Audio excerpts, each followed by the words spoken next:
Hello everybody.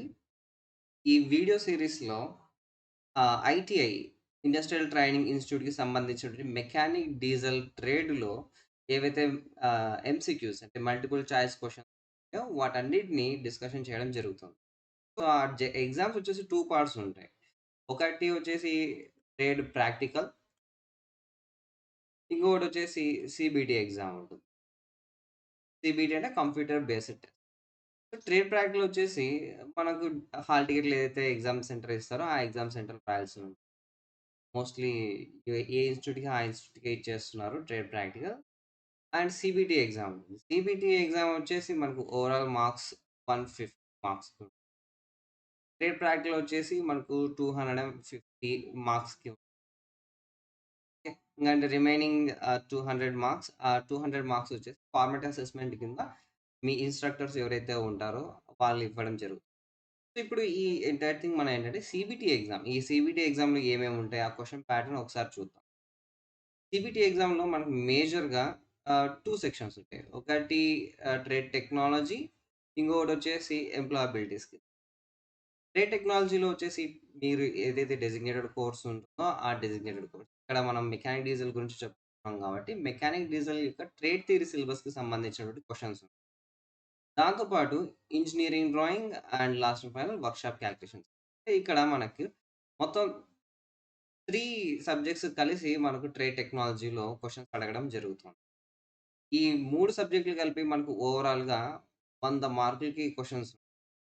100 మార్కులు అంటే each question 2 marks carry చేస్తుంది. అంటే దాని అర్థం మనకు ఉండే క్వెషన్స్ వచ్చేసి 50 క్వెషన్స్. 50 క్వెషన్స్ ఉంటాయి. 100 మార్క్స్. అయితే ఈ 50 క్వెషన్స్‌ని ఇక్కడ 3 సబ్జెక్ట్స్‌లో ఏ విధంగా డివైడ్ చేశారు? ఏ విధంగా అంటే మనకి ఇంజినీరింగ్ డ్రాయింగ్ నుంచి 6 క్వెషన్‌లొస్తాయి. వర్క్‌షాప్ క్యాలిక్యులేషన్ అండ్ సైన్స్ నుంచి 6 క్వెషన్‌లొస్తాయి. And remaining 38 questions. So, remaining 38 questions వచ్చేసి ట్రేడ్ థియరీ నుంచి రావడం జరుగుతుంది. అయితే ఈ మూడిట్లో కలిపి మీకు పాస్ మార్క్స్ ఇక్కడ మెన్షన్ చేసాం. ఇక్కడ పాస్ మార్క్స్ వచ్చి 30%. 100లో 30% అంటే 30 మార్క్స్. 30 మార్కులొస్తే pass. And employability skills. Employability skills వచ్చేసి దీని నుంచి మనకు సేమ్ 50 మార్క్స్ అంటే 25 క్వెషన్స్ ఉంటాయి. 25 questions each question carries 2 marks అంటే 50 మార్క్స్ ఉంటాయి. సేమ్ 30% ఇక్కడ గూడా పాస్ పర్సెంటేజ్. సో, కన్సిడర్ ఇక్కడ 15 మార్కులకి ఉంటుంది. అంటే 15 అంటే మీకు రావడం నాట్ పాసిబుల్ బికాజ్ ఎందుకంటే ఈవెన్ నంబర్ ఆఫ్ మార్క్స్ ఉంటాయి కాబట్టి. ఆహ్, 16 marks is the pass mark. అంటే మీరు 8 క్వెషన్‌లు కరెక్ట్‌గా పెడితే బట్ నెవర్ ఎయిమ్ ఫర్ లో. మన టార్గెట్ ఎప్పుడు కూడా 150 ఔట్ ఆఫ్ 150 ఈ 150 మార్క్స్ దీన్ని అచీవ్ చేయడం మన టార్గెట్. ఈ 45 మార్క్స్ జస్ట్ పాస్ కాదు. దీనికి ఒక సోర్స్ ఉంది. ఏంటంటే క్వెషన్స్ అన్నీ మనకు చదివి ఆ తర్వాత అర్థం చేసుకొని రాస్తే well and good. Very happy. లేదంటే మనకు నిమి మాక్ టెస్ట్ అనేసి మీరు సెర్చ్ చేస్తే ఇలా వస్తది. నిమి మాక్ టెస్ట్ అని సెర్చ్ చేస్తే ఈ ఒక వెబ్‌సైట్ ఉంటుంది. nimiMockTest.in. ఈ నిమి మాక్ టెస్ట్ యొక్క యాప్ కూడా ఉంది. మొబైల్‌లో ఇన్‌స్టాల్ చేసుకొని దాంట్లో కూడా టెస్ట్‌లు రాసుకోవడం అవన్నీ చేయొచ్చు. దీంట్లో ఇప్పుడు ఆన్‌లైన్‌లో ఎలా రాయాలి? ఏం కథ ఒకసారి చెక్ చేద్దాం. సో, మన ఈ వెబ్‌సైట్ ఓపెన్ చేసిన వెంటనే ఈ విధంగా ఉంటుంది. సో, రిజిస్ట్రేషన్ అయిపోయిన తర్వాత మనం లాగిన్ అయిన తర్వాత మన ఆహ్, ఓపెనింగ్ స్క్రీన్ ఈ విధంగా ఉంటుంది. దీంట్లో mock test, review test and scheduled exam ఉంటుంది. సో, షెడ్యూల్డ్ ఎగ్జామ్ ఇది వచ్చేసి ట్రైనర్ డాష్‌బోర్డ్ అంటే ఆహ్, నా డాష్‌బోర్డ్. స్టూడెంట్స్ డాష్‌బోర్డ్ కాదు. సో, స్టూడెంట్స్ డాష్‌బోర్డ్‌లో వచ్చేసి షెడ్యూల్ ఎగ్జామ్ తప్ప మిగిలినవన్నీ ఉంటాయి. Mock test, trade test, review test, ఇంకోటి ట్రైనర్ టెస్ట్ అని కూడా ఉంటుంది యాప్‌లో అయితే. సో దట్ అక్కడి నుంచి మేము టెస్ట్ కండక్ట్ చేస్తే షెడ్యూల్డ్ ఎగ్జామ్ ద్వారా నేను ఏదైతే టెస్ట్ కండక్ట్ చేస్తానో పిల్లలు స్టూడెంట్స్ అంటే మీరు ఇక్కడ రాసుకోవడం జరుగుతుంది. మీరు రాసిన టెస్ట్‌ల యొక్క వివరాలన్నీ నాకిక్కడ. సో, ఇక్కడ మనం టెస్ట్‌లు రాస్తున్నాం కాబట్టి ఫస్ట్ మాక్ టెస్ట్‌కెళ్ళిపోదాం. మాక్ టెస్ట్ ఓపెన్ చేసిన తర్వాత మనకు 2 ఆప్షన్స్ ఉంటాయి. ఒకటి మాడ్యూల్ టెస్ట్, ఇంకోటొచ్చేసి ట్రేడ్ టెస్ట్. మాడ్యూల్ టెస్ట్ ఏంటంటే మనకు సబ్జెక్ట్‌లో చాప్టర్స్ ఉంటాయి. ఆ చాప్టర్స్ వైస్‌గా టెస్ట్ ఉంటుంది. దాన్ని మనం మాడ్యూల్ టెస్ట్ అంటాం. ఓవరాల్‌గా అంతా సిలబస్ కంప్లీట్ అయిపోయిన తర్వాత అన్ని మాడ్యూల్స్ కలిసి రాసి దాన్ని మనం ట్రేడ్ టెస్ట్. ట్రేడ్ టెస్ట్ కింద కంప్లీట్ ఎంటైర్ సిలబస్‌కి సంబంధించిన మాడ్యూల్ టెస్ట్‌లో కేవలం స్పెసిఫిక్ చాప్టర్ ఏదైతే ఉంటుందో దాన్ని బేస్ చేసుకొని క్వెషన్స్ రావడం అనేది జరుగుతుంది. సో, నా సజెషన్ ఏంటంటే ఫస్ట్ మాడ్యూల్ టెస్ట్ అన్ని కంప్లీట్ చేయండి. మాడ్యూల్ టెస్ట్ అయిన తర్వాత కాన్ఫిడెంట్ అనిపిస్తే ట్రేడ్ టెస్ట్‌కెళ్ళండి. మాడ్యూల్ టెస్ట్‌కెళ్దాం. మాడ్యూల్ టెస్ట్ ఈ విధంగా మనకు ఆప్షన్స్ అడుగుతుంది. దీంట్లో మనం ట్రేడ్ ఇవన్నీ సెలెక్ట్ చేసుకోవాలి. ట్రేడ్ థియరీ రాస్తున్నాం కాబట్టి మెకానిక్, డీజిల్ అండ్ ఇయర్ వచ్చేసి ఫస్ట్ ఇయర్. 1 ఇయరే మన మెకానిక్, డీజిల్ యొక్క అండ్ ఎలిమెంటరీ ఫస్ట్ ఎయిడ్. మనం మాడ్యూల్ 1 తీసుకుంటున్నాం. ఇదొచ్చేసి elementary first aid and safety. దీంట్లో ఎన్ని క్వెషన్స్ ఉన్నాయి? 20 questions. Very good. Direct test రాసే కంటే, మనం ఏదైతే టెస్ట్ రాస్తున్నామో దానికి సంబంధించినటువంటి బేసిక్ ఇన్ఫర్మేషన్ తెలుసుకోవడం చాలా అవసరం. ఎప్పుడైతే బేసిక్ ఇన్ఫర్మేషన్ వస్తుందో మనం తెలుసుకుంటామో, ఈ క్వెషన్స్ ఏవైతే ఉంటాయో ఊరికే బట్టి పట్టుకోకుండా, దీనికి సంబంధించి ఒకవేళ చేంజ్ చేసినా కూడా మనం మెయిన్ ఎగ్జామ్‌లో ఈజీగా టాకిల్ చేయడానికి హెల్ప్ అవుతది. సో, దానికోసం మనం బ్రీఫ్‌గా మొత్తం డీటెయిల్‌గా కాదు, కొంచెం బ్రీఫ్‌గా మన సిలబస్‌లోకెళ్ళేసి, టెక్స్ట్ బుక్‌లోకెళ్ళేసి క్వెషన్స్ అన్నీ ఒకసారి దీనికి రిలేటెడ్ ఇన్ఫర్మేషన్ చూద్దాం. చూసిన తర్వాత మళ్ళీ టెస్ట్‌కొచ్చేద్దాం. ఇది టెక్స్ట్ బుక్. ఇది కూడా పీడీఎఫ్‌లో మనకి డిజిటల్ ఫార్మాట్‌లో అందుబాటులో ఉంటుంది. bharatskills.gov.in ఈ వెబ్‌సైట్‌లో మనకు కావాల్సినటువంటి మెటీరియల్ మొత్తం దొరుకుతుంది. చూడండి. ఇక్కడ మనం చూస్తే మన మెకానిక్ డీజిల్ ఇక్కడ ఎన్ఎస్‌క్యూఎఫ్ లెవెల్ 3 అని ఉంది. Trade theory perfect. బట్ మన ఎన్ఎస్‌క్యూఎఫ్ లెవెల్ ఇది 3 కాదు గుర్తుంచుకోండి. Small update. ఎన్ఎస్‌క్యూఎఫ్ లెవెల్ ఇది మనది 3 కాదు. ప్రెజెంట్ వచ్చేసి 3.5 నడుస్తోంది. దీనికి గల ఈ డిఫరెన్స్ ఎందుకు అంటే, ఈ సిలబస్ వచ్చేసి జూలై 2022లో అప్డేట్ అయింది. బట్ మనకు recent syllabus. This is recent. ఈ రీసెంట్ సిలబస్‌లో మీరు గనుక బాగా గమనిస్తే ఇక్కడ క్లియర్‌గా మెన్షన్ చేశారు. ఇక్కడ క్లియర్‌గా ఉంది. NSQF level 0.5. మేబీ గుర్తుపెట్టుకుంటే happy. Well and good. NSQF level. మన టెక్స్ట్ బుక్‌లోకి వెళ్ళిపోదాం. టెక్స్ట్ బుక్‌లో అలా కిందకెళ్తూ ఉంటే మనకి ఇండెక్స్ వస్తుంది. ఇండెక్స్‌లో ఈ మాడ్యూల్స్ అన్నీ మెన్షన్ చేసుంటారనమాట. ఇది ఇక్కడ ఎంత ఏ పేజ్ నుంచి ఏ పేజ్ వరకు అని తెలుసుకొని, ఏ చాప్టర్స్ ఉన్నాయని తెలుసుకొని, ఆ తర్వాత పూర్తిగా కాదు, మన క్వెషన్స్‌ని టాకిల్ చేసేంత వరకు మాత్రం తెలుసుకొని వెళ్ళిపోదాం. సో, 1-10 0 1-7 వరకు మనకు అంటే ఎలిమెంటరీ ఫస్ట్ ఎయిడ్ వరకు మాడ్యూల్ 1లో ఆహ్, సిలబస్. మాడ్యూల్ 1 యొక్క సిలబస్. కిందకి వెళ్తూ ఉంటే మళ్ళా మనకు సిలబస్ గూడా వస్తుంది దీంట్లో. సిలబస్ మొత్తం స్కిప్ చేయండి. కిందకెళ్ళండి. First lesson. ఫస్ట్ లెసన్‌లో మనకి బ్రీఫ్ ఇంట్రొడక్షన్ ఉంది. దీంట్లో ఐటీఐ ఇండస్ట్రియల్ ట్రైనింగ్ ఈ ఫుల్ ఫార్మ్స్ మన ఐటీఐ తర్వాత డీజీటీ అంటే of directorate general of training DGT. ఆ డీజీటీ ఏంటంటే సెంట్రల్ లెవెల్‌లో ఉంటుంది. హైయెస్ట్ ఆఫీస్ మన స్కిల్ సెక్టార్ సంబంధించి, ఐటీఐకి సంబంధించి, ఎన్ఎస్టీఐకి సంబంధించి ఈ ఎంటైర్ స్కిల్ రిలేటెడ్ వొకేషనల్ కోర్సెస్‌ని ఇంప్లిమెంట్ చేసేది directorate general of training new ఢిల్లీలో ఉంటుంది. Highest government office. అయితే వీళ్ళకి పైన ఇంకొకటి హెడ్ ఉంటారు. ఆయన మినిస్టర్. ఆ మినిస్టర్ ఉండే ఆఫీస్‌ని ministry of skill development and entrepreneurship MSDE అంటాం. ఈ abbreviations important. And more over మన బోర్డ్ వచ్చేసి మన మన ITI board national council for vocational education and training. Recently ఇది చేంజ్ అయింది. ఎన్‌సీవీటీ ఎన్‌సీవీటీ అనొచ్చు లేదా ఎన్‌సీవీఈటీ. దీని ప్లేస్‌లో మనకు సో, ఎన్‌సీవీటీ రెండిట్లో పెద్ద తేడా లేదు. ఎడ్యుకేషన్ అండ్ ట్రైనింగ్ ఇది ఈ ఒక్కటే యాడ్ అయిపోయింది. అండ్ ఆఫ్టర్ థట్ ఇక్కడ ఇంకొన్ని అబ్రివియేషన్స్ ఉన్నాయి. Craftsman training scheme సీటీఎస్. సీటీఎస్ ఏంటి అంటే మనం ఐటీ చదువుతున్నాం, ఐటీఐ చదువుతున్నాం అని అంటుంటారు. బట్ ఐటీఐ అనేది ఒక ఇన్‌స్టిట్యూట్ యొక్క నేమ్. ఆ ఇన్‌స్టిట్యూట్‌లో మీరు ఏం చదువుతున్నారు అంటే సీటీఎస్ అంటే craftsman training scheme. Craftsman training స్కీమ్‌లోనే engineering trades, non engineering trades అట్లా చాలా క్లాసిఫికేషన్స్ ఉంటాయి. మన మెకానిక్, డీజిల్ వచ్చేసి ఇంజినీరింగ్ ట్రేడ్స్‌కి సంబంధించి. తర్వాత నెక్స్ట్ ఏటీఎస్ యొక్క ఫుల్ ఫామ్. ఏటీఎస్ అంటే apprenticeship training scheme. Apprenticeship 1 year course ఉంటుంది. మన ఐటీఐ అయిపోయిన తర్వాత అప్రెంటిస్‌షిప్ చేయాలి. సో, ఇది మన కంటిన్యూటీ అన్నమాట. ఐటీఐ అయిపోయిన తర్వాత ఈ అప్రెంటిస్‌షిప్ చేయడం అనేసి. అప్రెంటిస్‌షిప్ యొక్క స్కీమ్ ఏదైతే ఉందో, ఆ కోర్స్‌ని అప్రెంటిస్‌షిప్ ట్రైనింగ్ స్కీమ్ అనేసి అంటారు. ఆ తర్వాత నెక్స్టొచ్చేసి ఇంకా నెక్స్ట్ లాస్ట్ అండ్ ఫైనల్ రాసే exam all India trade test. So, మన ఆల్ ఇండియా ట్రేడ్ టెస్ట్‌లో వచ్చేసి త్రూఔట్ కంట్రీ ఒకేసారి ఎగ్జామ్స్ జరగడం జరుగుతుంది. ప్రాక్టికల్ ఎగ్జామ్ మాత్రం త్రూఔట్ కంట్రీ ఏ రోజు జరగడం జరుగుతుంది. సీనియర్స్‌కి సెపరేట్‌గా ఉంటుంది. జూనియర్స్‌కి సెపరేట్‌గా ఉంటుంది. మనది 1 ఇయర్ కాబట్టి మనదంతా ఒకేసారి. దాంతో పాటు సీబీటీ ఎగ్జామ్ ఉంది గదా! ఈ సీబీటీ ఎగ్జామ్ ఇంతకుముందు ఓఎంఆర్ షీట్‌లో ఎగ్జామ్ ఉండేది. ఇప్పుడు ఆన్‌లైన్ ఎగ్జామ్. సీబీటీ ఎగ్జామ్‌లో ఏమవుతోంది అంటే, ఇక్కడ అందరికి ఒకేసారి ఎగ్జామ్ కండక్ట్ చేయడం అనేది పాసిబుల్ కాదు. దానికోసం బ్యాచ్ వైసెస్‌గా ఉంటాయి. పర్ డే 3 బ్యాచెస్ జరుగుతాయి. అట్లా మల్టిపుల్ డేస్, వారాల వరకు ఈ ఎగ్జామ్ అనేది జరుగుతుంది. అట్లా త్రూఔట్ కంట్రీ కంప్లీట్ అయిపోయిన తర్వాత మీకు రిజల్ట్స్ ఇవ్వడం జరుగుతది. ఒకవేళ మీరు పాస్ అయ్యారనుకోండి, మీకొచ్చే సర్టిఫికేట్ దాని యొక్క పేరు national trade certificate. ITI certificate అంటారు. బట్ దాన్ని టెక్నికల్లీ ఆహ్, నేషనల్ ట్రేడ్ సర్టిఫికేట్ అంటారు. తర్వాత ఈ ఎంటైర్ కరిక్యులమ్‌ని ఫిక్స్ చేసే ఒక ఆర్గనైజేషన్ దాని పేరొచ్చేసి ఎన్ఎస్‌క్యూఎఫ్.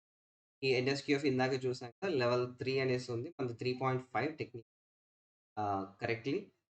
ఆ ఎన్ఎస్‌క్యూఎఫ్ యొక్క full form national skill qualification framework. ఈ ఫుల్ ఫార్మ్స్ తెలుసుకుంటే చాలు.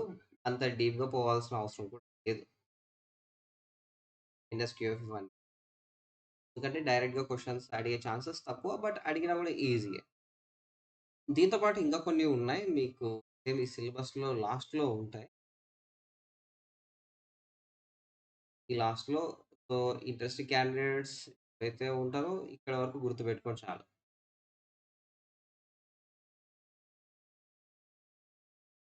సో, ఇంతకు మించి ఎక్కువ అబ్రివియేషన్స్ గుర్తుపెట్టుకోవాల్సిన అవసరం లేదు. తర్వాత నెక్స్ట్ కిందికెళ్దాం. మన scope of mechanical diesel trade దీని నుంచి డైరెక్ట్ క్వెషన్స్ ఏమి లేవు. ఇంతవరకు అడగలేదు. తర్వాత యెస్. పర్సనల్ సేఫ్టీ గురించి. ఇక్కడ పీపీఈ యొక్క ఫుల్ ఫార్మ్ గుర్తుపెట్టుకోండి. పర్సనల్ ప్రొటెక్టివ్ ఎక్విప్‌మెంట్ పీపీఈ యొక్క ఫుల్. ఆ తర్వాత ఈ పీపీఈ ఏంటి అంటే లాస్ట్ రిసార్ట్. అంటే మన అంతా పీపీఈ ఏంటంటే మనల్ని కాపాడుకోవడం కోసం మనం తీసుకునే ఒక సేఫ్టీ హెల్మెట్ పెట్టుకోవడం, గాగల్స్ వేసుకోవడం, గ్లౌజెస్, యాప్రాన్, బూట్స్ ఇవన్నీ గూడా ఏంటంటే మనల్ని ప్రొటెక్ట్ చేసుకోవడం కోసం. వర్క్ చేసే ఎన్విరాన్మెంట్‌లో జరిగే యాక్సిడెంట్స్ నుంచి సేవ్ మనల్ని మనం పాటించే మనల్ని రక్షించుకోవడం కోసం మనం పాటించేవి దీన్నే పీపీఈ పర్సనల్ ప్రొటెక్టివ్ ఎక్విప్‌మెంట్ అంటాం. దీంట్లో డైరెక్ట్ క్వెషన్స్ ఒస్తాయి. ఆ డైరెక్ట్ క్వెషన్స్ ఇక్కడి నుంచే వస్తాయి. ఈ టేబుల్ ఏదైతే ఉందో ఈ టేబుల్ గుర్తుపెట్టుకోవడం ఇంపార్టెంట్. బట్ పీపీఈ 1 అంటే ఏంటి? పీపీఈ 2 అంటే ఏంటి? పీపీఈ 3 అంటే ఏంటి? ఇట్లా ఎప్పుడు క్వెషన్స్ అడగలేదు. బట్ ఇది ఇంపార్టెంట్. అంటే మీకు క్వెషన్స్ ఇమేజెస్ చూపిస్తాడు. ఆ ఇమేజెస్ చూసేసి అది ఏంటి గుర్తుపట్టాలి. లేదంటే ఆడు డిస్క్రిప్షన్ ఇస్తాడు. ఎక్స్‌ప్లనేషన్ ఇస్తాడు. ఆ ఎక్స్‌ప్లనేషన్ బట్టి అక్కడ ఏ పీపీఈ వాడాలని మనం గుర్తించాలి. అంతకు మించి పీపీఈ గురించి అవసరం అవసరం అయితే లేదు. సో, ఒక్కొక్కటి ఎందుకు ఉపయోగపడతదనేసి హెల్మెట్ ఎందుకు తలకి ఏమేమి ఉపయోగిస్తాం మనకు? తలకొచ్చేసి హెల్మెట్‌ని ఉపయోగిస్తాం. మన పాదాలను ప్రొటెక్ట్ చేసుకోవడం కోసం ఇండస్ట్రియల్ బూట్స్‌ని ఉపయోగిస్తాం. నోస్‌ని అంటే మన రెస్పిరేటరీ వీటిని కాపాడుకోవడం కోసం వచ్చేసి మాస్క్ ఉపయోగిస్తాం. తర్వాత రెస్పిరేటరీ ప్యాడ్స్ గూడా ఉంటాయి. మాస్క్ వేరు, రెస్పిరేటరీ ప్యాడ్ వేరు. మాస్క్ వచ్చేసి కోవిడ్-19 పీరియడ్‌లో అందరం కట్టుకున్నాం మాస్క్‌లు. ఇన్ఫెక్షన్‌లు సోకకుండా. కానీ కొన్ని సిట్యుయేషన్స్ ఉంటాయి. కొన్ని ఇండస్ట్రీస్‌లో హార్మ్‌ఫుల్ కెమికల్స్ వస్తూ ఉంటాయి. అట్లాంటి హార్మ్‌ఫుల్ కెమికల్స్‌ని ఈ మాస్క్‌లు మనం ఏవైతే వాడామో కోవిడ్ టైమ్‌లో ఆ మాస్క్‌లు ఆపలేవు. దానికోసం రెస్పిరేటరీ ప్యాడ్స్ అనేసి సెపరేట్‌గా ఉంటాయి. అవి హార్మ్‌ఫుల్ కెమికల్స్‌ని గూడా ఆపుతాయి.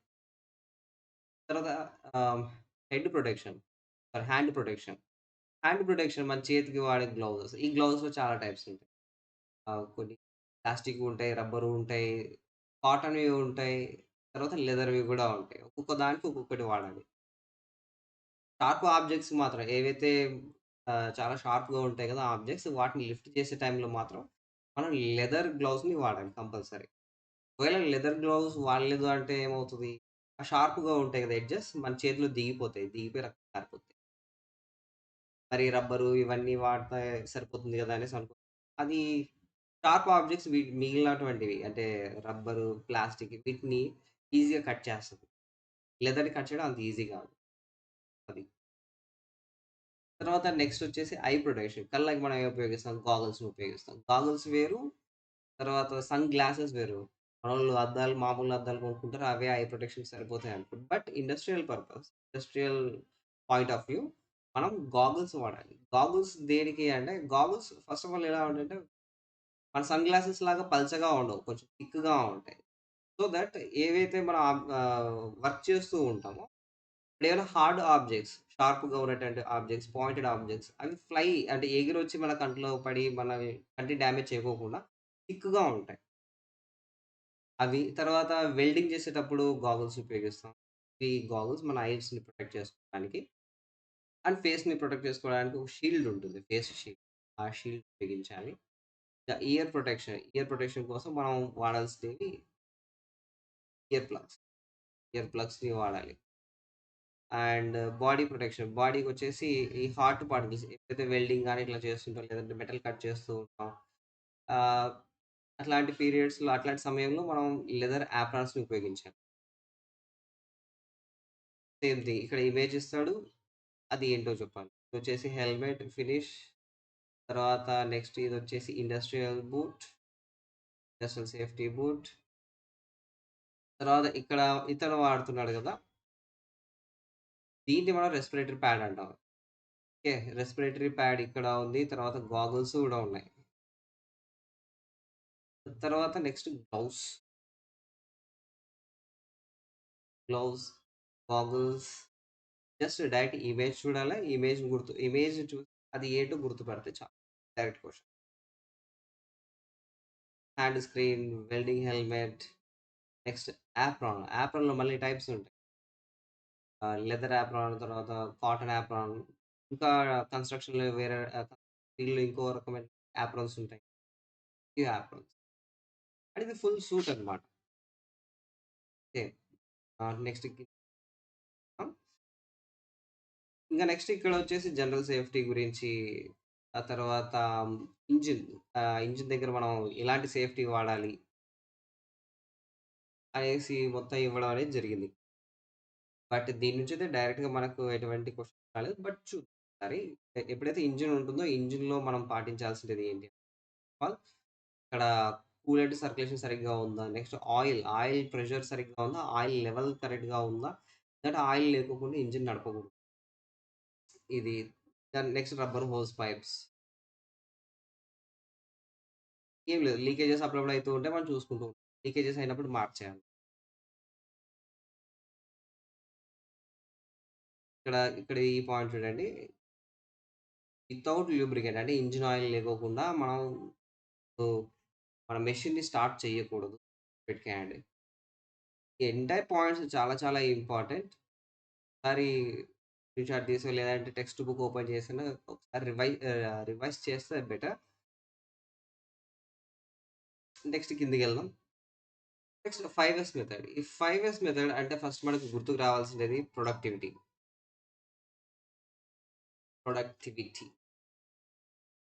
ప్రొడక్టివిటీ అంటే ఈరోజు ఫర్ సపోజ్ ఒక కంపెనీ ఉంది. ఆ కంపెనీ 100 పెన్స్ ప్రొడ్యూస్ చేస్తుంది. దానికి అయ్యే ఖర్చు రూ. 500 అనుకుందాం. అయితే సేమ్ రూ. 500 కాస్ట్‌తో ఆహ్, మోర్ థాన్ 100 పెన్స్‌ని తయారు చేయడం. దాన్నే ప్రొడక్టివిటీ అంటాం. ఇది ఎలా పాసిబుల్ అవుతుంది అంటే వేస్టేజ్ తగ్గించడం ద్వారా, తర్వాత మనం సరిగ్గా కేర్ తీసుకోవడం ద్వారా, మెయింటెనెన్స్ సరిగ్గా చేయడం ద్వారా ఈ ప్రొడక్టివిటీ అనేది పెరుగుతుంది. ఆ ప్రొడక్టివిటీని పెంచడానికి ఉన్నటువంటి ఒక టెక్నికే 5 మెథడ్. Very very important. తర్వాత హౌస్ కీపింగ్ గురించి మనకుంది. హౌస్ కీపింగ్ గురించి డైరెక్ట్‌గా అయితే ఇంతవరకు ఎటువంటి క్వెషన్స్ అడగడం అనేది జరగలేదు. కొంచెం తెలుసుకొనుంటే మేలు. దీంట్లో ఉన్నటువంటి కాంపోనెంట్స్ ఈ హౌస్ కీపింగ్‌లో అసలు ఏమేమి ఉంటాయి అనేసి. హౌస్ కీపింగ్ నథింగ్ బట్ మొత్తం మన వర్క్ ప్లేస్‌ని గావచ్చు, ఇల్లు గావచ్చు, వాటిని నీట్‌గా పెట్టుకోవడం. అంతే. చూడ్డానికి బాగా ఉండేలాగా. ఇక్కడ ఉందిగా చూడ్డానికి బాగా ఉండేలాగా అంటే చూస్తుంటే నీట్‌గా, శుభ్రంగా బాగా ఉంది అనిపించడం. సేఫ్టీ ఎందుకంటే చిందరవందరగా ఉందనుకోండి, కాళ్ళకు తగులుతాయి, కింద పడతాం, లేదా వస్తువులు డ్యామేజ్ అయిపోతాయి. ఖర్చనేది పెరిగిపోతూ ఉంటుంది. Next maintenance. చూడడానికి నీట్‌గా ఎప్పుడైతే బాగుంటుందో, తర్వాత మనం ఏవైతే మెషిన్స్‌ని ప్రాపర్‌గా మెయింటైన్ చేస్తూ ఉంటాం. ఆటోమేటిక్‌గా ఆపరేషనల్ కాస్ట్ అనేది కొంచెం తగ్గుతుంది. లాభాలు రావడం అనేది జరుగుతుంది. ఇంకా ఇక్కడ ఎలిమెంట్స్ ఆఫ్ హౌస్ కీపింగ్ ఇచ్చారు. ఈ ఎలిమెంట్స్ ఆఫ్ హౌస్ కీపింగ్ దీని నుంచయితే డైరెక్ట్‌గా క్వెషన్స్ రాలే. వన్స్ అగైన్ చెప్తున్నా. బట్ తెలుసుకోకపోతే మేలు. డైరెక్ట్ హెడ్డింగ్స్ గుర్తుపెట్టుకోండి. Dust and dirt removal, employees facilities అంటే washrooms, rest rooms, lunch rooms ఇవన్నీ ప్రొవైడ్ చేయడం. ఇంకా సమ్ అదర్ రూమ్స్‌లో సమ్ అదర్ లేబర్ కోడ్స్ ప్రకారంగా ఇంకా చాలా ఉన్నాయి. ఈ ఫ్లోరింగ్ నీట్‌గా ఉంటేనే కదా! మనకి అంత బాగుండేది. లేదంటే కాలు జారి కింద పడిపోయినా ఉంటే అయిపాయే. లైటింగ్, లైటింగ్ కరెక్ట్‌గా ఉండాల. ఈజెల్స్ అండ్ స్టెయిర్‌వేస్ ఇవి అంటే ఈజెల్స్ అండ్ స్టెయిర్‌వేస్ నథింగ్ బట్ మనం వెళ్ళే దారి, మార్గం. దాంట్లో ఏమన్నా అడ్డం ఉన్నాయనుకోండి, మన మూవ్‌మెంట్ అనేది ఆగిపోతుంది. ఎప్పుడైతే మూవ్‌మెంట్ ఆగిపోతుందో ప్రొడక్టివిటీ తగ్గిపోతుంది. సేమ్ టైమ్ చూడ్డానికి గూడా సరిగ్గా ఉండదు. ఆ తర్వాత ఇక్కడ spill control, waste disposal, tools and equipment, maintenance, storage, clutter control. ఇక్కడ నథింగ్ బట్ ఏంటంటే మనకు ఇలా కేవలం హెడింగ్స్ చదవాలి అంటే ఇంతకంటే డీప్‌గా అయితే ఇవ్వరనేసి నా ఎక్స్‌పెక్టేషన్. ఎవరికీ అడగలేదు. ఆహ్, నెక్స్ట్ ఈ కాన్సెప్ట్ ఇది ఇంపార్టెంట్. ఓకే. ఇక్కడ ఇచ్చాడు కదా! 5 అంటే మనం ఇందాక చెప్పుకున్నాం. 5 అంటే మనకి ప్రొడక్టివిటీని పెంచడానికి ఉపయోగపడే ఒక కాన్సెప్ట్. పనులు ఇది ఇంట్రొడక్షన్ జరిగింది. అక్కడి నుంచే ఈ 5 technology through the world spread అవ్వడం స్టార్ట్ అయిందన్నమాట. ఈ టర్మ్స్ ఏవైతే ఉంటాయో సిరి, సీటాన్, సీసో, సీకెట్సు, షిట్సుకే మేబీ ప్రొనౌన్సియేషన్ అది రాంగ్ అయ్యి ఉండొచ్చు. ఇవన్నీ జపనీస్ వర్డ్స్. ఓకే. ఈ జపనీస్ వర్డ్స్ దాని యొక్క మీనింగ్ మనకిక్కడ ఇంగ్లీష్‌లో రాయడం జరిగింది. సోర్ట్. థియరీ అంటే సోర్ట్. Next systematic arrangement. తర్వాత షైన్, స్టాండర్డైజేషన్, సెల్ఫ్ డిసిప్లిన్. దీన్ని మనం ఇంకొక విధంగా కూడా చెప్పొచ్చు. సోర్ట్ ఔట్‌ని సింపుల్‌గా సోర్ట్ అంటారు. తర్వాత సిస్టమాటిక్ అరేంజ్‌మెంట్ దీన్ని సెట్ ఇన్ ఆర్డర్ అంటాం. ఆ తర్వాత next shine as it is ఇలాగే ఉంటుంది. స్టాండర్డైజ్.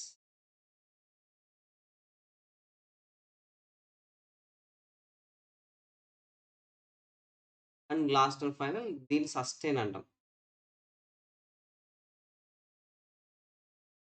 ఇక్కడ మీరు రైట్ సైడ్ ఈ డ్రాయింగ్ చూడొచ్చు. ఈ డ్రాయింగ్‌లో కూడా క్లియర్‌గా ఉంది. సేమ్ అదే. Sort, straighten and set in order. తర్వాత షైన్, స్టాండర్డైజ్ అన్నిటికంటే ముఖ్యమైన సస్టైన్. సస్టైన్ ఏంటంటే మనం ఏవైతే సోర్ట్ అంటే పనికొచ్చేవి, పనికిరానివి సెపరేట్ చేయడం.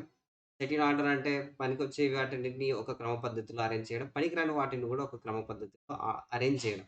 అంటే ఇష్టానుసారంగా మనం ఏదంటే అది క్లటర్ అంటే అన్నీ ఒక చోట ఏసి గుంపులో పారేయకూడదు. సెపరేట్ చేయాల. టైం అంటే మనకి వస్తువులన్నిటిని అంటే మన మెషిన్స్ గావచ్చు, మన వర్క్ ప్లేస్ కావచ్చు, ఇవన్నీ క్లీన్‌గా పెట్టుకోవాలి. స్టాండర్డైజేషన్ ప్రాపర్ లేఔట్‌ని పాటించడం అనేది జరగాలి. ఎందుకంటే ఎప్పుడైతే ప్రాపర్ లేఔట్ ఉంటుందో మనకి యాక్సెస్ అనేది ఈజీగా ఉంటుంది. మేబీ స్టాండర్డైజ్ అనే దానికి చాలా రకాల మీనింగ్స్ ఉన్నాయి. ఇది వన్ టైప్ ఆఫ్. అండ్ లాస్ట్‌దొచ్చేసి సస్టైన్. ఈ సస్టైన్ ఏంటి అంటే ఆహ్, ఈ పనులు ఏవైతే ఉన్నాయో కోర్టు, సెట్ ఇన్ ఆర్డర్, స్టాండర్డైజ్ ఈ 4 ప్రతిరోజు తూచా తప్పకుండా పాటించడం. దాన్ని సస్టైన్ అనేసి అంటాం. దీంట్లో 5 యొక్క బెనిఫిట్స్ ఇక్కడ ఇవ్వడం జరిగింది. సో థట్ మీకొక ఐడియా ఉంటుంది. బట్ ఇది ప్రొడక్టివిటీని పెంచడానికి అన్న విషయం గుర్తుపెట్టుకోండి. రిమైనింగ్ ఈజ్ ఆ తర్వాత నెక్స్ట్ ఆహ్, safe handling, and periodic testing of lifting equipments దీని నుంచి డైరెక్ట్ క్వెషన్స్ రాలేదు. ఓకే. హ్మ్. అయితే ఒకటి గుర్తుపెట్టుకోండి. ఏదైతే వెయిట్స్ లిఫ్ట్ చేస్తామో చేసేటప్పుడు బరువులెత్తేటప్పుడు ఆ వెయిట్ మనకి దగ్గరగా ఉండాలి బాడీకి. ఈ విషయం గుర్తుపెట్టుకోండి. ఆ తర్వాత మెషిన్స్ వాడేటప్పుడు కొంచెం జాగ్రత్తగా అవి మంచి కండిషన్‌లో ఉంటే వాడాలి. ఇంప్రాపర్‌గా లేదంటే ఏదైనా ప్రాబ్లమ్ ఉన్నప్పుడు కొన్ని లోడ్‌కి తగ్గ వెయిట్‌ని చేసుకోవాలి. ఫర్ సపోజ్ మనం ఒక లారీని లిఫ్ట్ చేయాలనుకోండి. అది 1 టన్ లేదంటే అంతకంటే చిన్నది తీసుకొని లిఫ్ట్ చేసేటప్పుడు జాకీ ఇరిగిపోతుంది. కాబట్టి సూటబుల్ లోడ్ అనేది మనం తెలుసుకోవాలి. దీని నుంచి దీని నుంచి రాదు. Safe disposal. దీని నుంచి క్వెషన్స్ రావడానికి అవకాశం ఉంది. ఇక్కడ వేస్ట్ ఆయిల్ అంటే వేస్ట్ ఇంజిన్ ఆయిల్.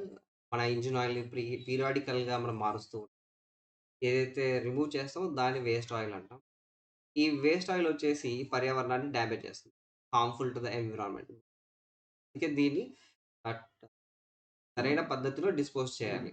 అంటే అట్లా చేయకూడదు. ఇప్పుడు ఏం చేయాలా అంటే దీనంతటిని స్టోర్ చేసుకొని నెక్స్ట్ లైసెన్స్‌డ్ వెండర్ ఉంటాడు వాడికివ్వాలి.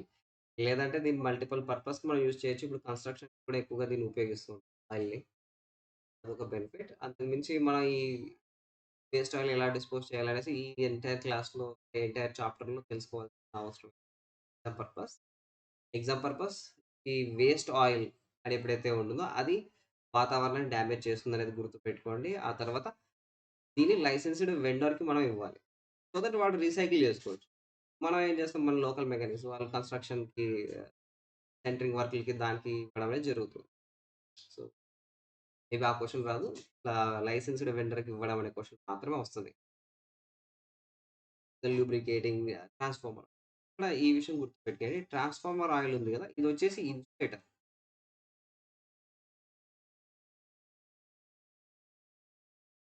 ఇన్సులేటర్ ఏంటంటే మనకు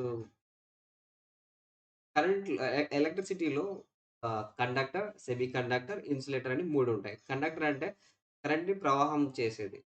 ప్రవాహకానికి ఉపయోగపడుతుంది.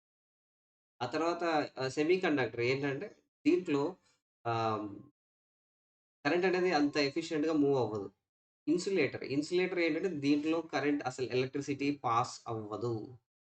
అంటే ట్రాన్స్‌ఫార్మర్‌లో మనకి ఈ ట్రాన్స్‌ఫార్మర్ ఆయిల్ ఇన్సులేటర్‌గా ఉపయోగపడుతుంది. At the same time cool చేయడానికి కూడా ఉపయోగపడుతుంది. Next cooking oil, grease nothing. ఇక ఫ్యూయల్ స్పిల్లేజ్ ఇది కూడా ఏమి అంత ఇంపార్టెంట్ ఏం కాదు. దీంట్లో మేబీ అడిగే క్వెషన్స్ మనం జనరల్‌గా కూడా ఆలోచన చేసేసి చెప్పొచ్చు. టాక్సిక్ టాక్సిక్ డస్ట్ ఈ పీపీఈలో కవర్ అయిపోతది. టాక్సిక్ డస్ట్ అంటే అది మన రెస్పిరేటరీ సిస్టమ్‌ని డ్యామేజ్ చేస్తది. ధూళి ఇవన్నీ ఉంటాయి కదా! ఫస్ట్ మనం డ్యామేజ్ చేసేది మన థ్రోట్ వీటిని. ఈ విషయం గుర్తుపెట్టుకోండి. దీనికోసం మనం మాస్క్ ఉపయోగిస్తాం. లేదా రెస్పిరేటరీ ప్యాడ్ ఉపయోగిస్తాం. ఆఫ్టర్ థట్ మనకి elementary first aid. Elementary first aid దీంట్లో మీరు గుర్తుపెట్టుకోవాల్సినయేంటంటే ఇమ్మీడియేట్ కేర్ అనమాట. అంటే యాక్సిడెంట్ ఎప్పుడైతే జరుగుతుందో మనం మెషిన్ దగ్గర వర్క్ చేస్తూ ఉంటాం. ఇప్పుడు ఏదన్నా తగిలి ఉంటుంది. అప్పటికప్పుడు ఆ దెబ్బకి మనం క్యూర్ చేయడానికి అంటే అది పెద్ద గాకోకుండా చేయడానికి ఉపయోగించే కేర్ దాన్ని ఫస్ట్ ఎయిడ్ అంటాం. అంతేగాని వ్యాక్సినేషను తర్వాత ఐసీయూలో ఉండడం ఇవన్నీ ఫస్ట్ ఎయిడ్ కిందకి రావు. ఇది ఇక్కడ ఇచ్చాడు చూడండి మెయిన్ థింగ్ మన ఫస్ట్ ఎయిడ్ యొక్క మేజర్ పర్పస్ ఇదొచ్చేసి ఫస్ట్ ఆఫ్ ఆల్ ప్రిజర్వ్ లైఫ్‌ని కాపాడడం. అంటే యాక్సిడెంట్ అయినప్పటి నుంచి చిన్న యాక్సిడెంట్ అయితే ఏం కాదు. పెద్ద యాక్సిడెంట్ జరుగుతుంది. ఆ యాక్సిడెంట్ అయినప్పటి నుంచి హాస్పిటల్‌కి వెళ్ళడానికి పట్టే సమయం దాన్ని గోల్డెన్ అవర్ అంటాం. ఎప్పుడైతే మనం ఫస్ట్ ఎయిడ్ చేస్తామో ఆ గోల్డెన్ అవర్ పీరియడ్‌ని పెంచుతాం. సో దట్ ఒక వ్యక్తి బ్రతకడానికి అవకాశాలు పెరుగుతాయి. నెక్స్ట్ ప్రివెంట్ ఫర్దర్ హార్మ్ తర్వాత ప్రమోట్ రికవరీ ఇవి దీంట్లో ఉండే concepts not necessary. ABC of first aid గుర్తుపెట్టుకోవచ్చు. ఎయిర్‌వే, బ్రీతింగ్ అండ్ సర్క్యులేషన్ 3 పదాలు. బట్ డైరెక్ట్ క్వెషన్ అయితే ఇంతవరకు అడగలేదు. సీపీఆర్ గురించి కూడా అడగలేదు. నెక్స్ట్ అర్థం కిందికి వెళ్ళిపోదాం. Next occupational health and safety. So, ఇది occupational health and safety. But technically దీన్ని ఏమంటామంటే occupational safety and health OSH అంటారు. ఈవెన్ మన లేబర్ కోడ్స్‌లో గూడా ఓఎస్‌హెచ్ అనే ఉంటుంది. ఇక్కడ occupational health and safety. But what ever it may be మనం ప్రొసీడ్ అయిపోదాం. సేఫ్టీ అంటే యాక్సిడెంట్స్ జరగకుండా మనం తీసుకునే జాగ్రత్తలు. ఫినిష్. ఇంకా దీంట్లో కింద అంతా ఇచ్చాడు. But not necessary. యెస్. తర్వాత ఇక్కడ ఇది ఇంపార్టెంట్. Occupational hazards. మన ఎగ్జామ్ పర్పస్ ఈ ఆక్యుపేషనల్ హజార్డ్స్ ఏవైతే ఉన్నాయో, occupational hazards very, very, very ఈ entire types. Okay. Physical hazards, chemical hazards, biological hazards, psychological hazards. Sorry, ఇది ఫిజియోలాజికల్ హజార్డ్. నెక్స్ట్ ఇది సైకలాజికల్ హజార్డ్. ఫిజియోలాజికల్‌కి, సైకలాజికల్‌కి చిన్న డిఫరెన్స్. సైకలాజికల్ అంటే ఇది మన మైండ్‌కి సంబంధించింది. ఫిజియోలాజికల్ అంటే మన బాడీకి సంబంధించింది. Next mechanical hazard, electrical hazard, ergonomic hazard. ఇక్కడ నా సజెషన్ ఏంటి అంటే ఎవ్రీ హజార్డ్ ఈ ఫిజికల్ హజార్డ్స్ ఏవైతే ఉన్నాయో కింద ఉన్నటువంటి ఈ టైప్స్ అన్నీ కూడా గుర్తుపెట్టుకోవడం చాలా ముఖ్యం. ఫిజికల్ హజార్డ్‌లో నాయిస్, హీట్, వైబ్రేషన్ వస్తుంది. తర్వాత దాంతో పాటు రేడియేషన్, ఇల్యూమినేషన్ ఇవి గుర్తుపెట్టుకోండి. ఒకవేళ ట్రిక్కీగా అడగాల్సొస్తే రేడియేషన్. రేడియేషన్ వచ్చేసి హజార్డా? కాదా? అనేసి కొంచెం ట్రిక్కీ. ఒకవేళ అడుగుతే. బట్ అడగరు. ఇంతవరకు అడగలేదు. Chemical hazards. కెమికల్ హజార్డ్స్ కొంచెం ఇంపార్టెంట్. ఇది ఒకసారి మీరు చెక్ చేసుకుంటే దీంట్లో nothing but inflammable, explosive, toxic, corrosive, radioactive. Just ఈ టర్మ్స్ గుర్తుపెట్టుకోండి ఫినిష్. నెక్స్ట్ ఈ సేమ్ బయోలాజికల్ హజార్డ్. బయోలాజికల్ హజార్డ్‌లో bacteria, virus, fungi, plant pest, infection. Infection direct question. Biological hazards. Infection అది ఏ దాని కిందకొస్తుంది అంటారు. Biological finish. నెక్స్ట్ ఫిజియోలాజికల్ మన బాడీకి సంబంధించి అని చెప్పాం కదా! ఓల్డ్ ఏజ్ ముసలోళ్ళు, ఆహ్, సెక్స్ ఆర్ జెండర్ అంటే male or female, ill health, sickness, fatigue. Psychological. Psychological hazards, wrong attitude, smoking, alcoholism, unskilled, poor discipline, absenteeism, disobedience ఇవన్నీ కూడాను మన దీనికి వయలెన్స్, హరాస్మెంట్ కూడా దాని కిందకే. Mechanical hazards. Mechanical hazards unguarded machine. ఇది important. Unguarded machinery అంటే ఒక మెషిన్ తిరుగుతూ ఉంటుంది. మెషిన్‌లో ఆహ్, రన్నింగ్ పార్ట్స్ చాలా ఉంటాయి. అవి అట్లాగే ఓపెన్‌లో ఉన్నాయనుకోండి, మేబీ టూల్ పడొచ్చు, లేదంటే మన చెయ్యి పోవచ్చు, లేదంటే క్లాత్ ఇరుక్కోవచ్చు. అప్పుడు యాక్సిడెంట్ జరగడానికి అవకాశాలు ఎక్కువగా ఉంటాయి. అప్పుడు ఏం చేయాలి అంటే, ఆ మెషినరీని గార్డ్ చేయాల. ఓకేనా? అది ప్రాపర్ పద్ధతి. అట్లా మెషిన్‌లు గనుక గార్డ్ చేయడం అంటే నథింగ్ బట్ ఒక కవర్ పెట్టడం. కవర్ గాని, హౌసింగ్ గాని, రొటేటింగ్ పార్ట్స్‌కి ఏది తగలకుండా పెట్టడం. దాన్ని గార్డ్ అంటాం. సో, ఇక్కడ గార్డ్ లేదు అనుకోండి, అది మెకానికల్ హజార్డ్. నెక్స్ట్ ఫెన్సింగ్ గుర్తుపెట్టుకోండి. ఎలక్ట్రికల్ హజార్డ్స్‌లో ఎర్తింగ్ లేకపోవడం, షార్ట్ సర్క్యూట్ అవ్వడం, కరెంట్ లీకేజ్ అయిపోవడం అంటే వైర్‌లోంచి సమ్ పార్ట్ లీక్ అవుతూ ఉంటుంది. ఓపెన్ వైర్ అంటే వైర్ వచ్చి కట్ అయిపోవడం. ఫ్యూజ్ కట్ ఆఫ్ లేకపోవడం. ఫ్యూజ్ కట్ ఆఫ్ అంటే ఎంసీబీ, ఆర్‌సీసీబీ ఇవన్నీ లేకపోవడం. అవి లేదంటే మనకు కరెంట్ సప్లై అవుతూనే ఉంటుంది. కరెంట్ షాక్ కొట్టిందనుకోండి ఇంక అయిపాయ్. నెక్స్ట్ ఎర్గానమిక్ హజార్డ్స్ గుర్తుపెట్టుకోండి. జస్ట్ దిన్ను చేతి క్వెషన్. దీంట్లో వన్స్ అగైన్ చెప్తున్నాను. ఈ chemical hazards and mechanical hazard, biological hazard వరకు అడిగారు. నెక్స్ట్ ఫైర్ ఎక్స్టింగ్విషర్‌ల యొక్క types. Water type, foam type, dry powder, carbon dioxide, halogen extinguisher. దీంట్లో ట్రయాంగిల్ ఉంటుంది. ఫైర్ ట్రయాంగిల్ గుర్తుపెట్టుకుంటే హ్యాపీ. ఆక్సిజన్, నెక్స్ట్ వచ్చేసి హీట్, ఇంక నెక్స్ట్ వచ్చేసి ఫ్యూల్. ఈ 3 కలుస్తేనే మనకు ఫైర్ అనేది జరుగుతుంది. ఈ విషయం బట్ ఐ థింక్ మనం కొంచెం ముందుకు వెళ్ళిపోయాం. లేదు కరెక్టే అయిపోయింది. మాడ్యూల్ 1 రివిజన్ వరకు అయిపోయింది. మన ఎగ్జామ్‌కి సంబంధించిన రివిజన్ మాత్రమే ఇది. సో దట్ ఇప్పుడు టెస్ట్ రాసేద్దాం.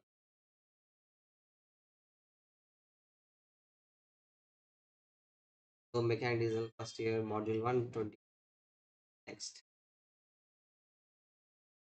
నెక్స్ట్ మీకు ఇన్‌స్ట్రక్షన్స్ ఉంటాయి. సేమ్ మీకు మెయిన్ ఎగ్జామ్ హాల్‌లో గూడా ఇంచుమించు ఇదే విధంగానే ఉంటుంది. మొత్తం ఫార్మాట్ అంతా కూడా. ఆహ్, దీంట్లో అంతా జస్ట్ మీకీ ఇన్‌స్ట్రక్షన్స్ అనమాట. ఏవేవి ఎక్కడెక్కడ ఉంటాయి అనేసి 4 మల్టిపుల్ ఆప్షన్స్ ఉంటాయి. మీకు కరెక్ట్ అయినది పెట్టండి. ఆ తర్వాత అట్‌లీస్ట్ 50% ఆఫ్ క్వెషన్స్ మీరు అటెంప్ట్ చేయాలి. ఒక్కొక్క క్వెషన్‌కి ఉండే టైమింగ్ ఈ విషయం important. No negative marking. So, ఒక్క నెగెటివ్ మార్కింగ్ కూడా లేదు కాబట్టి మొత్తం ఫిలప్ చేసేసేయండి. దట్స్ ఇట్ ఇంకా స్టార్ట్ చేసేద్దాం. Okay. PPE is used to protect from hard కింద లిస్ట్‌లో ఏ పీపీఈ హార్ట్ పార్టికల్స్ నుంచి ప్రొటెక్ట్ చేసుకోవడానికి ఉపయోగించాలి అనేసి. లెదర్ యాప్రాన్ ఇందాకే చూసాం. Which safety involves wearing shoes in workshop. వర్క్‌షాప్‌లో షూస్ ధరించడంలో ఏ భద్రత ఉంటుంది? వర్క్‌షాప్‌లో షూస్ ధరించడం అంటే ఇది పర్సనల్ సేఫ్టీ. మనం వేసుకుంటాం గదా! మెషిన్‌కి వెయ్యం. వృత్తిపరమైన ఆరోగ్యం మరియు భద్రత అవసరం ఏంటి? సేఫ్‌గా ఉంది అనుకోండి. Okay. First of all option చేసేద్దాం. Decreases employee morale, decrease the quality, reduces absenteeism, reduces productivity. So, ఇక్కడ ఆక్యుపేషనల్ హెల్త్ అండ్ సేఫ్టీ. ఇది అబ్సెంటీయిజంని తగ్గిస్తుంది. ఎందుకంటే మనం వర్క్ చేస్తున్నాం. ఒక పెద్ద ఫ్యాక్టరీ. పెద్ద పెద్ద మెషిన్స్ ఉన్నాయి అనుకుందాం. ఇక్కడ వెళ్ళగానే ఆ మెషిన్‌లను చూసి భయపడిపోతారు కొందరు. ఎందుకు?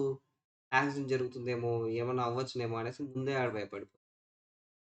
అయితే దానికి తగ్గట్టు ఎప్పుడైతే చర్యలు తీసుకుంటారో, ఇట్లా గార్డ్ చేయడం గావచ్చు, వీళ్ళకి పీపీఈ ఇవ్వడం గావచ్చు, ఇట్లాంటివి ఎప్పుడైతే చేస్తారో యాక్సిడెంట్స్ జరిగినా వాళ్ళకి సేఫ్‌గా ఉంటారన్న ఒక నమ్మకం ఉంటుంది. అసలు యాక్సిడెంట్స్ జరగవన్న నమ్మకం కూడా కలిగించొచ్చు. ఎప్పుడైతే అలాంటి నమ్మకం కలిగిస్తామో, వాడు ఎవడైతే వర్క్ చేయడానికి వెళ్తారో, అంటే రేపొద్దున మీరు కూడా వర్క్ చేయడానికి వెళ్తారు. ఆటోమేటిక్‌గా వర్క్ చేస్తారు. యాక్సిడెంట్స్ అవుతున్నాయంటే ఎవరు పోరు. సేఫ్‌గా ఉంటుందంటే అక్కడ రెగ్యులర్‌గా వెళ్తాం. గైర్హాజరు అంటే యాబ్సెంట్ అవ్వడం తగ్గిపోతుంది. నెక్స్ట్ వ్యర్థ నూనెలను ఎలా పారవేయాలి? How are waste oils dispose? Licensed వెండర్స్‌కి ఇవ్వాలి. సో దట్ వాళ్ళు మళ్ళీ రీసైకిల్ చేసి యూజ్ చేయడం అనేది జరుగుతుంది. హ్మ్. విద్యుత్ షాక్ బాధితుడు కండక్టర్ నుండి తన పట్టును విడిచిపెట్టలేకపోతే ఏం చేయాలి? అంటే ఒక వైరో లేకపోతే సంథింగ్ కరెంట్ దాంట్లో ఏళ్ళు పెట్టాడు. దాని నుంచి తీయట్లేదు. ఇప్పుడు ఏం చేయాలనేసి. ఏం చేయాలి? పవర్ ఆఫ్ చేయాలి. ఈ ఆప్షన్స్ ఒకసారి చూద్దాం. Cover all burns with dry loose dressing అంటే బట్టతో కవర్ చేయమని చెప్తున్నాడు. అది యాక్సిడెంట్ అయిపోయిన తర్వాత. వాడు వదిలిపెట్టిన తర్వాత ఈ పని చేయాలి. బాధితుడిని తల క్రిందికి ఒకవైపు అంటే తల ఒక సైడ్‌కి పడుకోవడం. ఇది కూడా వాడు రిలీజ్ చేసిన తర్వాత. బాధితులను తరలించడానికి మీకు సహాయం చేయమని పక్కన ఉండేవారిని అడగండి. పక్కన ఉండేవాడిని ఎందుకు అడుగుతాం? Turn off the power. పవర్‌ని ఆఫ్ చేయడం. మెయిన్స్ ఆఫ్ చేసేయి. కెమికల్ హజార్డ్ ఏంటి? ఇందాకే చెప్పాం. Chemical hazard, explosive, biological hazard, just infection, smoking, sickness ఇవన్నీ కావు infection. What is the treatment for burned and scalded hands? అంటే కాలిన మరియు కాలిన చేతుల కోసం చికిత్స ఏమిటి? మనకి కాలింది ఇప్పుడు ఏం చేయాలి? ఇక్కడ ఏం చెప్తున్నాడు? వేడి గాలిని ఊదాలి. ఇక్కడ చల్లని గాలిని ఊదాలి. ఇక్కడ కాలిన చేతిని చల్లటి నీటితో కడగాలి. కాలిన చేతిని వేడి నీళ్ళతో కడగాలి. సో, గాలి వల్ల ఎటువంటి ఉపయోగం ఉండదు. గమనించండి ఎవరైనా గాని వెళ్ళేటప్పుడు అట్లా చేస్తూ ఉంటారు కదా! కిరోసిన్ పోసుకున్నప్పుడు అంటే పాత కాలంలో. అప్పుడేం చేసేవాళ్ళంటే గోను సంచి కావచ్చు, లేదంటే ఏదైనా ఉంటే దాన్ని తడిపి వాళ్ళ మీద ఏసేవాళ్ళు. ఇక్కడ కూడా ఆ పనే చేయాలి. వాటర్ చల్లటి నీళ్ళు. మళ్ళీ వేడి నీళ్ళేస్తే ఇంక మండిపోతది. సో, నెక్స్ట్ ఆహ్, టాక్సిక్. టాక్సిక్ అనేది కెమికల్ హజార్డ్, ఫినిష్, 5 కాన్సెప్ట్. ఇది ఏం చేస్తుంది? ఆహ్, ప్రొడక్టివిటీ పెంచుతుంది. గుర్తుపెట్టుకోండి 5 అంటే ప్రొడక్టివిటీ గుర్తుపెట్టుకోండి. నెక్స్ట్ మానవ ఆరోగ్యంపై గాలి, దుమ్ము ప్రభావం ఏమిటి? దుమ్ములోకి పోతే ఏమైద్ది? మనకు ఫస్ట్ కళ్ళు ఉంటే కళ్ళలో దుమ్ము పడిందంటే కళ్ళు ఎర్రగయిపోతాయి, మండిపోతాయి. ఇన్ఫెక్షన్ వస్తది. ముక్కులోకి ఆడక పోయింది అంటే థ్రోట్ ఇన్ఫెక్షన్ వస్తది. ఇప్పుడు థ్రోట్ ఇన్ఫెక్షన్ ఈ కలరా, డెత్,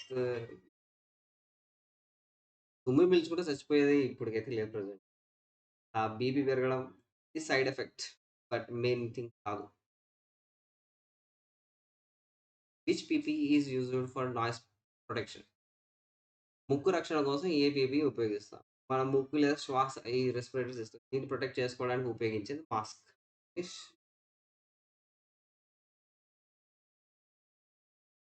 వృత్తి యాంత్రిక ప్రమాదం ఏంటి? అంటే మెకానికల్ హజార్డ్ ఏంటి? Sickness, current leakage, unguarded machine.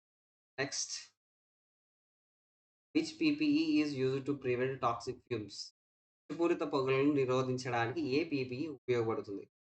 ఆ ఫ్యూమ్స్ అంటే పొగలు. ఆ పొగలు వస్తూ ఉంటాయి. సో దట్ మనం ప్రొటెక్ట్ చేసుకోవాలి అంటే మాస్క్ ఉపయోగిస్తాం. మాస్క్ ఇక్కడ ఎక్కడ లేదు. మరి ఏం చేద్దాం? Respiratory pad. ఇందాక చెప్పాను కదా! ఈ రెస్పిరేటరీ సిస్టమ్‌ని కాపాడుకోవడం కోసం ఒకటి మాస్క్ ఉపయోగిస్తాం. లేదా రెస్పిరేటరీ ప్యాడ్ ఇక్కడ ఇచ్చినటువంటి దీన్ని ఉపయోగిస్తాం. మాస్క్ వచ్చేసి హార్మ్‌ఫుల్ ఫ్యూమ్స్‌ని ప్రివెంట్ చేయదు.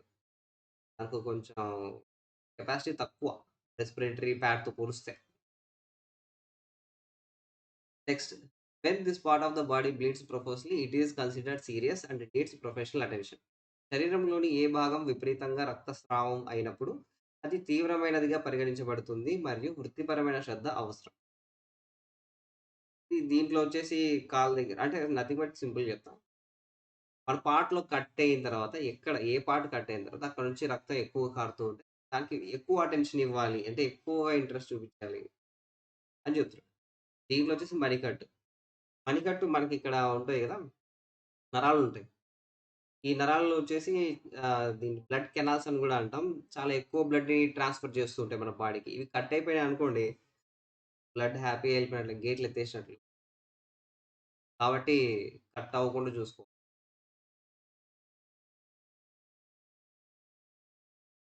What is the first aid for severe bleeding? తీవ్రమైన రక్తస్రావం కోసం ప్రథమ చికిత్స ఏంటి?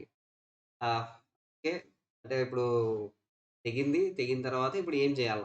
రక్తం అంతా కారుతాంది. కారుతున్నప్పుడు ఏం చేయాలి? Lower the injure body.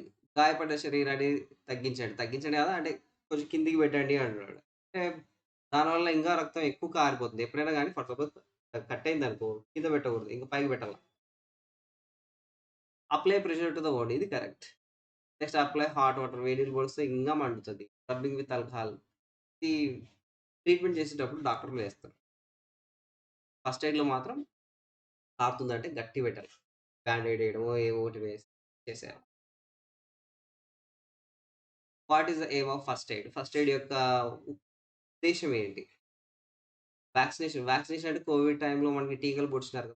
అంతెందుకు ప్రతి ఒక్కరు కూడా చిన్నప్పటి నుంచి కొన్ని టీకాలు వేస్తూ ఉంటారు. పోలియో రాకోకుండా, ఇంకా కొన్ని జబ్బులు మనకి సోకకుండా వ్యాక్సినేషన్ ఏస్తారు. ఎందుకంటే కొన్ని జబ్బులకి ట్రీట్మెంట్ ఉండదు. సో, వ్యాక్సినేషన్ గాదు. ఇది ప్రిజర్వ్ లైఫ్ అనేది ఏంటంటే ఆహ్, ప్రిజర్వ్ లైఫ్ ఈస్ కరెక్ట్. మనం ఇందాకే చూసాం. దాంట్లో ఏవైతే ఆబ్జెక్టివ్స్ ఉన్నాయో దాంట్లో ఒకటి. ట్రీట్మెంట్‌ని ప్రొలాంగించడం గాదు. ట్రీట్మెంట్ పెంచడం హాస్పిటల్‌లో జాయిన్ అయిపోయినాం. ట్రీట్మెంట్‌కి పోయినాం. ఈరోజు రా, రేపు రా, వారం రా, నెక్స్ట్ అది చెప్తూ ఉంటారు కదా! దాన్ని ప్రొలాంగ్ చేయడం. ప్రివెంట్ యాక్సిడెంట్ ఇది సేఫ్టీ కిందకొస్తది. సైడ్ కిందకి. నెక్స్ట్ సింపుల్ ఇది ఏంటి? ఇదొచ్చేసి గాగుల్స్. కళ్ళకి వాడతాం. నెక్స్ట్ పర్యావరణానికి హాని కలిగించే వ్యర్థ నూనె ఏంటి? సో, ఇక్కడ లిస్ట్‌లో ఏది మన ఎన్విరాన్మెంట్‌ని డ్యామేజ్ చేస్తది చూడాలంతే. నీమ్ ఆయిల్, వేప నూనె మంచిది. జింజర్లీ ఆయిల్ వంటల్లో కూడా వాడుతూ ఉంటాం. మంచిది.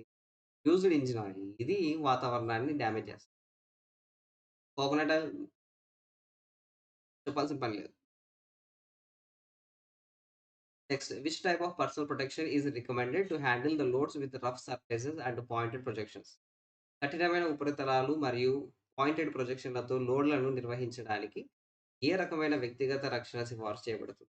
సింపుల్. ఒక ఆబ్జెక్ట్ ఉంది. దాంట్లో షార్ప్‌గా ఉన్న ఎడ్జెస్ అది లిఫ్ట్ చేసేటప్పుడు నువ్వు ఎటువంటి ప్రొటెక్షన్ తీసుకోవాలనేసి. చేత్తోనే కదా లిఫ్ట్ చేసేది. So, gloves. ఇక్కడ అన్ని గ్లౌజెసే ఉంటాయి. మరి ఏంటి? Paper, rubber, leather, polythene. Paper చినిగిపోద్ది, రబ్బర్ చినిగిపోతది, లెదర్ చినగదు. ఇదే మనం ఉపయోగించాలి. పాలిథీన్ కూడా చినిగిపోతది.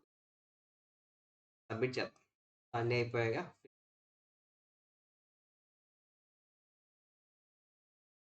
ఇట్లా సేమ్ అడుగుతుంది. సబ్మిట్ కొట్టాలి. సబ్మిట్ అయిన తర్వాతే మీరు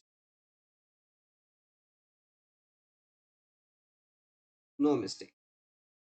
మీరిట్లా నిమి మాక్ టెస్ట్‌లో గనుక టెస్ట్ రాస్తే ఈ విధంగా మొత్తం చెక్ చేసుకోవచ్చు. ఆ చెక్ చేసుకొని మళ్ళీ మళ్ళీ రాస్తూ ఉంటే మెయిన్ ఎగ్జామ్ చాలా చాలా ఈజీగా జరిగిపోతుంది. సో దట్ మాడ్యూల్ 1 అయిపోయింది. నెక్స్ట్ మాడ్యూల్ 2తో కలుద్దాం.